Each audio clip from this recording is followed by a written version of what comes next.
बाळे खंडोबा यात्रेत आमदार विजयकुमार देशमुख यांचं मार्गदर्शन, भाविकांना प्रसाद वाटप।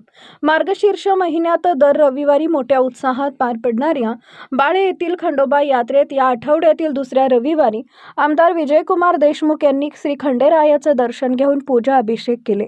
संपूर्ण महाराष्ट्रासह कर्नाटक आणि आंध्र प्रदेशातून येणाऱ्या लाखो भाविकांचं श्रद्धास्थान असलेल्या या यात्रेत आमदारांच्या उपस्थितीमुळे भक्तिभावाचं वातावरण अधिकच भारावून गेले। दर्शनानंतर आमदार देशमुख यांनी यात्रेत आलेल्या भाविकांना प्रसादाचं वाटप करून त्यांच्या कुशलक्षेमाची विचारपूस केली। यात्रेच्या सुयोग्य आयोजनाबद्दल त्यांनी देवस्थान समितीचे कौतुकही केले। देवस्थानचे चेअरमन विनय ढेपे यांनी आमदार देशमुख यांचं स्वागत करून त्यांचा सत्कार केला।